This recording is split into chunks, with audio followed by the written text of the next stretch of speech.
Hello chemistry fans, and welcome back to Chemistry 1032 problem solving session here at the Academic Success Center on Broward College North Campus. I am your host, Dr. Russell Betts, and I am here to guide you through this problem. What are the 5 ways to denature a protein? Protein denaturing, what an amazing thing. It's essentially cooking. You've seen it. You fried an egg or fried some meat or fried some vegetables. Heat denatures protein. And you've seen the result. The protein changes shape. The protein changes color. It gets all strange. Like imagine an egg. Got that egg, slimy egg white. Then if you heat it up, it turns into this beautiful, delicate white solid. It's amazing. That's a denatured protein. Notice, before you heated it, the protein or the egg white was basically clear, kind of like water, sort of only slimy. That's a natured protein. That's a protein that's basically been dissolved in water. Add a little bit of heat, and the egg protein precipitates or comes out of solution and forms a solid. So that's protein denaturing, making the structure of the protein unravel so that it is no longer soluble in water. All right, so what are the ways to do that? Well, we just mentioned it. Heat.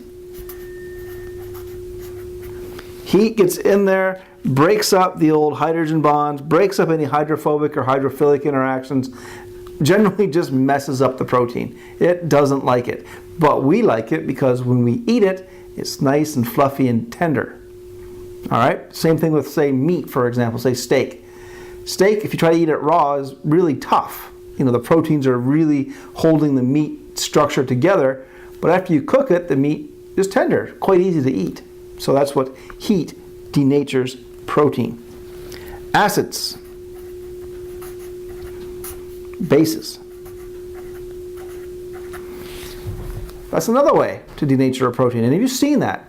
If you've ever had a ceviche, where you take a little bit of fish and add a little bit of lime or lemon juice, and the acidity of the lime or lemon juice will actually denature the protein. You can actually watch the fish, quote unquote, cooking.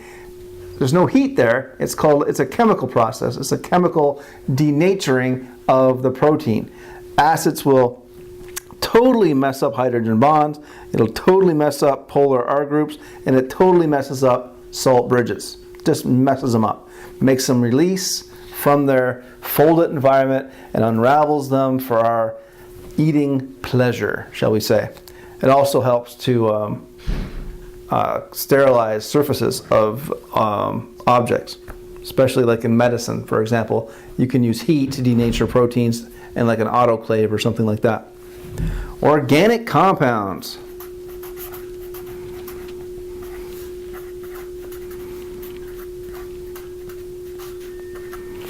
Anything that's organic will mess up a tertiary structure by basically messing up the hydrophobic interactions. Because organic compounds are themselves nonpolar, hydrophobic. Whenever you expose a protein to a hydrophobic environment, the hydrophobic interactions will break apart in order to interact with the environment. So that will totally denature a protein. Heavy metals.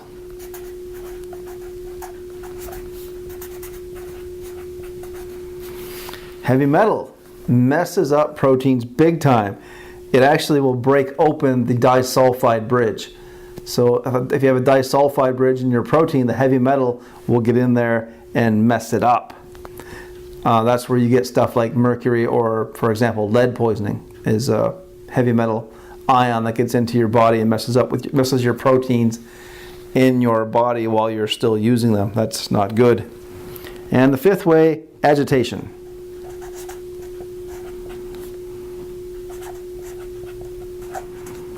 That's a fun one.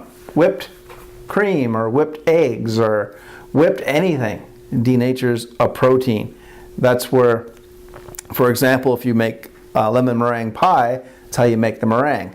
You add a little sugar and you whip the egg white until it becomes basically a foam.